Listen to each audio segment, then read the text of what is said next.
Universidade medieval foi considerada do ponto de vista de suas instituições. Agora vamos examiná-la como um centro intelectual, uma tarefa que requer alguma descrição dos seus cursos acadêmicos, de seus métodos de ensino, bem como da posição social e da liberdade de seus professores.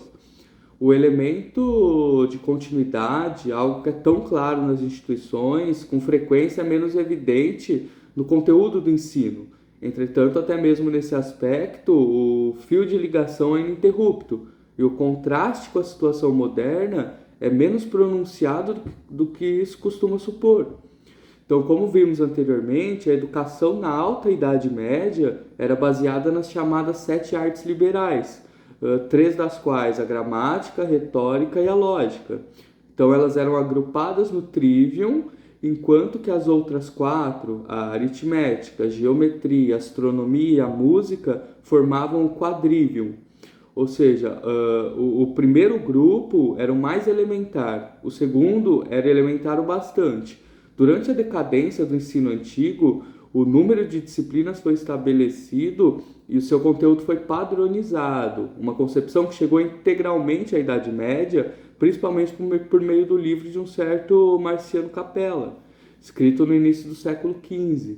Esse último período da Antiguidade clássica, ao condensar e simplificar o conhecimento para sua própria inteligência, mas limitada, não sem privá-lo de algumas qualidades de interesse, também preparava de modo inconsciente para os tempos vindouros aqueles volumes convenientes pequenos, que puderam ser transportados solitariamente como um viático. Através dos tempos turbulentos da Alta Idade Média, o conhecimento do mundo antigo foi transmitido aos tempos medievais quase que exclusivamente por meio de alguns textos padrões, cuja autoridade era tão grande que uma lista daqueles que, em uso de qualquer período, oferece um indicador preciso de extensão de sua cultura e da natureza de sua instrução. Então, era uma época de grande consideração pelos livros, em que havia muito respeito por autoridades reconhecidas e cuja instrução seguia fielmente a palavra escrita. Durante o primeiro período, os manuais usados nas escolas monacais e as catedrais eram poucos e simples.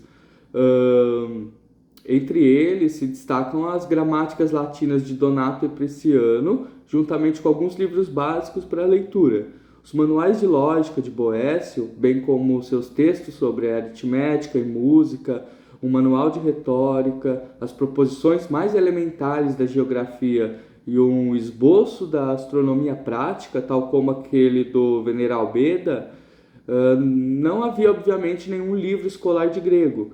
Esse currículo de artes, a princípio rudimentar, foi muito expandido durante a Renascença do século XII, quando foi acrescentado ao acervo intelectual do Ocidente livros como o de Astrologia de Ptolomeu, as obras completas de Euclides e a Lógica de Aristóteles.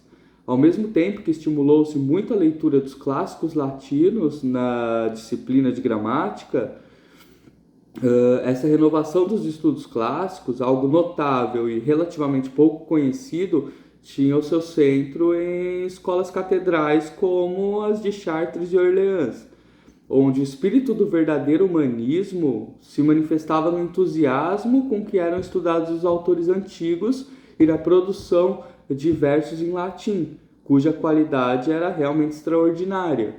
Alguns escritos do bispo Hildeberto de Le Mans, que era um desses poetas, chegaram a ser erroneamente considerados como antiguidades reais, por humanistas de uma época posterior.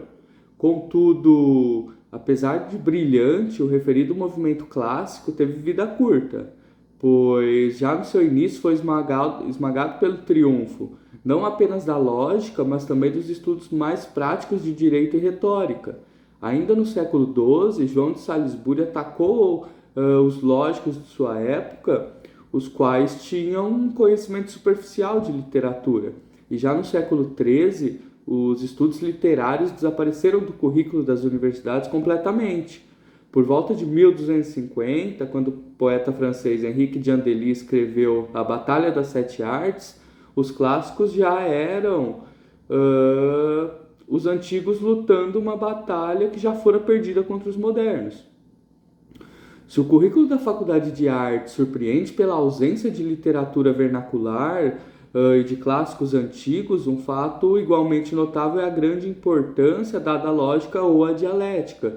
Os primeiros estatutos das universidades, ou seja, aqueles de Paris em 1215, exigem que se estudem todos os escritos de Aristóteles que versam sobre a lógica, um material que durante toda a Idade Média permaneceu como espinha dorsal do curso de artes. E por isso Chaucer pôde falar do estudo da lógica como sinônimo de frequentar universidades. Num certo sentido, isso é perfeitamente justo, uma vez que a lógica não era assunto de estudo que tinha importância apenas por si mesmo, mas também permeava todas as outras disciplinas como um método. Ao mesmo tempo que dava à mente medieval um tom e um caráter peculiar, silogismos, disputas, a disposição ordenada de argumentos a favor ou contra teses específicas, eis o hábito intelectual da época, tanto em direito e medicina como em filosofia e teologia. A lógica, naturalmente, era aquela de Aristóteles, depois da qual vieram em pouco tempo os outros escritos do filósofo, como se observa no curso de Paris de 1254, onde também encontramos a ética, a metafísica e os diversos tratados de ciência natural que foram proibidos para os estudantes no primeiro momento. Na concepção de Dante, Aristóteles se tornara o mestre daqueles que sabem, não apenas em virtude da universalidade do seu método, mas também pelo caráter abrangente da sua ciência, o pai do conhecimento oriundo dos livros e o avô comentarista. Nenhum outro escritor despertou tanto interesse quanto Aristóteles, num tempo em que os livros didáticos eram reverenciados e em que o pensamento de acordo com regras formais era o habitual. As dificuldades suscitadas por doutrinas como a eternidade da matéria, as quais pareciam perigosas para a fé, foram justificadas e imensos sistemas de teologia que gozavam de notável prestígio foram construídos com os métodos do filósofo pagão. Assim, toda a ideia de forma literária desapareceu quando tudo passou a depender apenas da argumentação. O estudo dos clássicos passou a ser limitado a exemplos e trechos cuja finalidade era ilustrar as regras da gramática, ao passo que a retórica teve um destino um tanto diferente em virtude das suas aplicações práticas. A vida intelectual na Idade Média nos caracterizava por um poder de expressão literária que fosse espontâneo ou amplamente difundido. Poucos eram capazes de escrever e ainda era menor o número daqueles que podiam redigir uma carta. Enquanto os escribas e os notários profissionais, responsáveis pela maior parte do trabalho de correspondência medieval, estamparam nas costas do período um formalismo repleto de estereótipos da retórica convencional. Então, lições de redação de cartas e atos oficiais eram ministradas regularmente nas escolas e chancelarias. E muitos professores, chamados dictatores, se deslocavam de um lugar para o outro para ensinar essa arte valiosa, imprescindível para o clero, apropriadamente para os monges e honrosa para os leigos, como nos relata um retórico.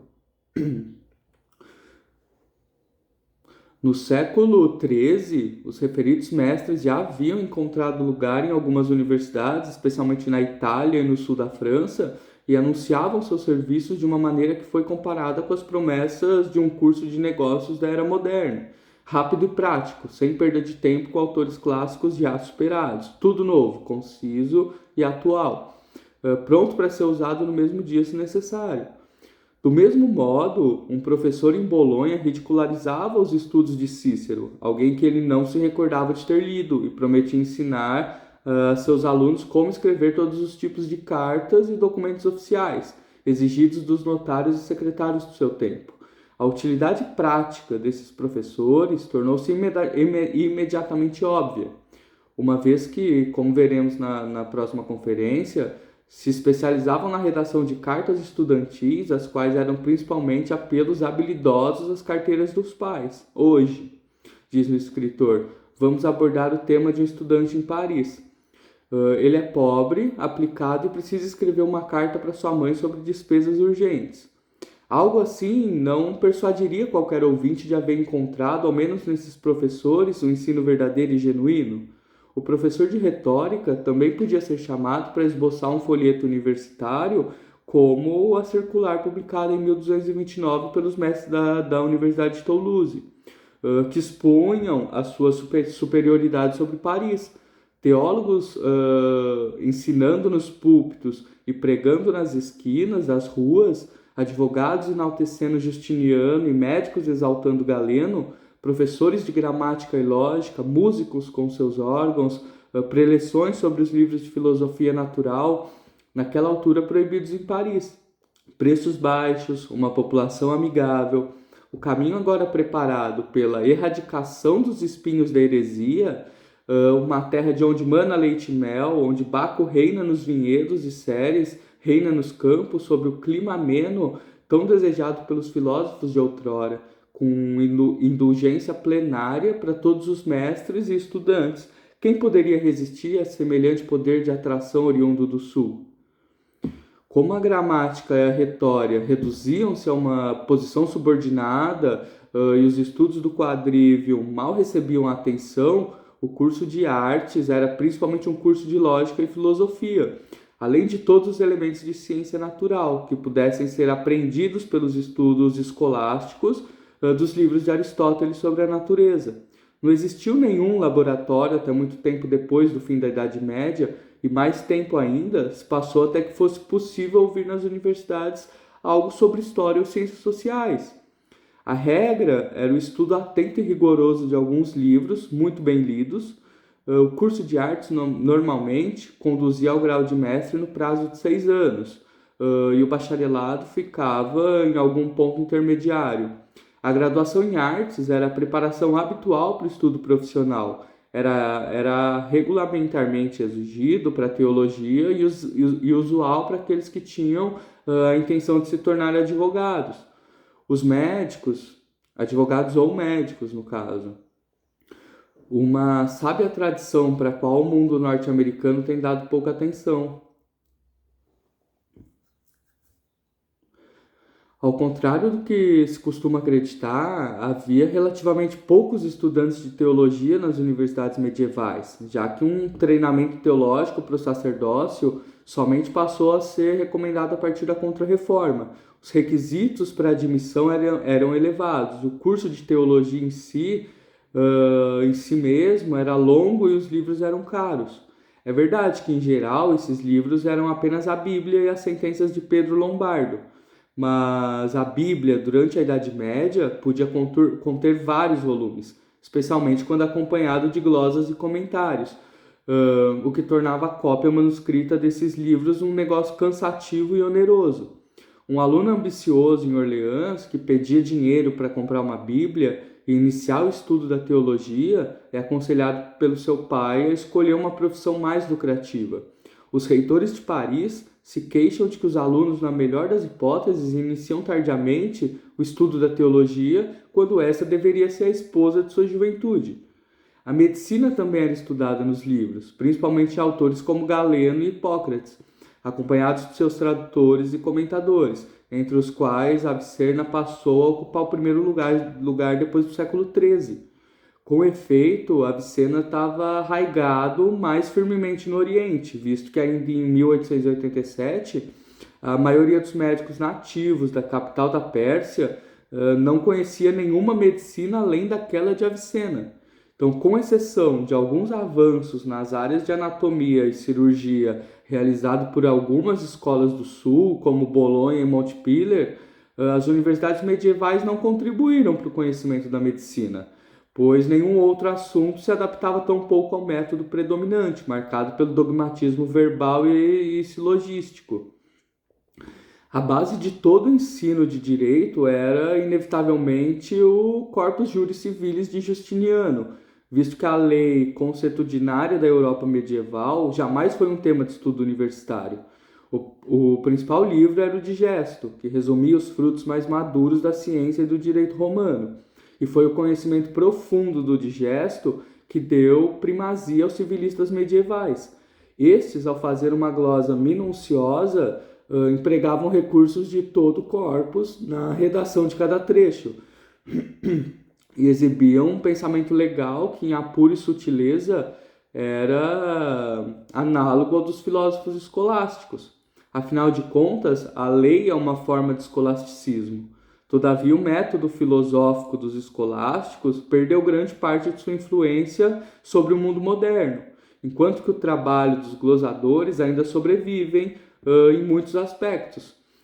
Então, diz Rachdal, o trabalho da escola de Bolonha representa a conquista mais brilhante do intelecto da Europa medieval. Com efeito, a mente medieval tinha uma afinidade natural com o estudo e desenvolvimento de um corpus de lei já existente. O limitado conhecimento que possuía do passado do universo físico não era em nenhuma medida considerável um obstáculo para o domínio de uma ciência que se ocupa unicamente dos negócios e relações da vida cotidiana. O jurista considerava-se a obra de Justiniano como uma autoridade, do mesmo modo que o teólogo considerava como autoridades os escritos canônicos e patrísticos. Ou o filósofo considerava Aristóteles, porém o jurista tinha a vantagem de receber os seus textos no idioma original, de modo que eles precisavam apenas ser compreendidos, interpretados, desenvolvidos e aplicados. As obras desses homens constituem talvez o único legado no ensino medieval, ao qual o professor moderno de qualquer ciência pode recorrer, não apenas tendo em vista o mero interesse histórico, não apenas na esperança de encontrar meras ideias sugestivas, mas com alguma possibilidade de encontrar uma solução para as dúvidas, dificuldades e problemas que ainda preocupam os estudiosos modernos.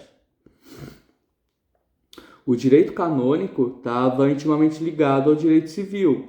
De fato, era desejável, com o fim de atender aos vários propósitos, graduar-se nas duas disciplinas como um Doctor Ultrisques Juris, ou como nós chamamos um JD ou um LLD. O direito canônico era condenado pelos teóricos, que o consideravam, pelos teóricos da teologia, que consideravam um assunto lucrativo que afastava os estudantes do conhecimento genuíno e os colocava no caminho da promoção eclesiástica. Já no século XIII, a igreja medieval era uma enorme máquina administrativa que necessitava de advogados para ser gerida. E um canonista bem treinado, portanto, tinha boas chances de ser promovido às mais altas posições. Não admira que o direito canônico atraísse os ambiciosos, os ricos e até mesmo os desocupados, visto que de Paris ficamos sabendo que os estudantes preguiçosos frequentavam as aulas dos canonistas no meio da manhã, em vez dos outros cursos que iniciavam às 6. Então, o compêndio padrão de direito canônico era o Decretum de Graciano, acrescido nos decretais dos papas subsequentes, especialmente a grande coleção que Gregório IX distribuiu em 1234, que foi distribuído para as principais universidades. Os métodos usados para estudar esses textos eram os mesmos do direito civil, o que deu origem à rica literatura canônica de fins da Idade Média e às glosas marginais, em favor do que, de acordo com Dante, o Evangelho e os grandes doutores são abandonados. Quanto aos livros escolares necessários em todas essas disciplinas, a universidade encarregou-se de assegurar um fornecimento a um só tempo suficiente, correto e barato, algo exequível, posto que a regulamentação do comércio de livros foi um dos primeiros e dos privilégios universitários mais proveitosos. Uma vez que os livros eram muito caros, era comum alugá-los, mediante pagamento de um preço fixo por caderno. Então, alugava-se ao invés de possuí-los. Então, com efeito, a venda de livros estava cercada por rígidas restrições que tinham o objetivo de coibir o monopólio dos preços e prevenir que esses compêndios fossem levados para fora da cidade. A mais antiga tabela de preços, por volta de 1286, lista cópias de 138 livros diferentes para aluguel. No decorrer do tempo, muitos estudantes passaram a ter seus próprios livros, uma bíblia ou pelo menos parte dela, uma fração do digesto, talvez até mesmo os 20 livros encadernados em preto ou vermelho do estudante oxfordiano de Chaucer. O suprimento desses livros, fossem alugados ou possuídos, não era insignificante. E nos monumentos bolonheses, cada estudante tem um livro diante de si, dado que cada cópia tinha que ser produzida manualmente. A exatidão era uma questão de muita importância e a universidade tinha os seus supervisores e revisores que examinavam periodicamente todos os livros colocados à venda na cidade. Além disso, foi assegurado em Bolonha um fornecimento contínuo de novos livros que se tornou possível pela exigência de que todo professor deveria entregar aos livreiros uma cópia de suas repetições e disputas para publicação. Assim, os principais livros de direito e teologia foram uma consequência natural das preleções universitárias. Com a demanda e a oferta tão firmemente concentradas nas universidades, não admira que estas tenham se tornado os principais centros do comércio de livros. E como diríamos hoje, do negócio editorial. A necessidade de bibliotecas era menor do que poderíamos supor num primeiro momento, pois os estudantes podiam alugar os livros exigidos. Nessas condições, era bastante natural que durante muito tempo a universidade em si não tivesse nenhuma biblioteca. Então, no decorrer do tempo, entretanto, os livros foram colocados à disposição dos estudantes, principalmente por meio de doações testamentárias feitas aos colégios, onde essas obras podiam ser emprestadas ou consultadas. Já em 1338, o catálogo mais antigo que existe, conservado da Sorbonne, a principal biblioteca de Paris, lista 1722 volumes, muitos dos quais ainda podem ser vistos na biblioteca. Enquanto muitos colégios de Oxford guardam códices que pertenciam à sua biblioteca na Idade Média.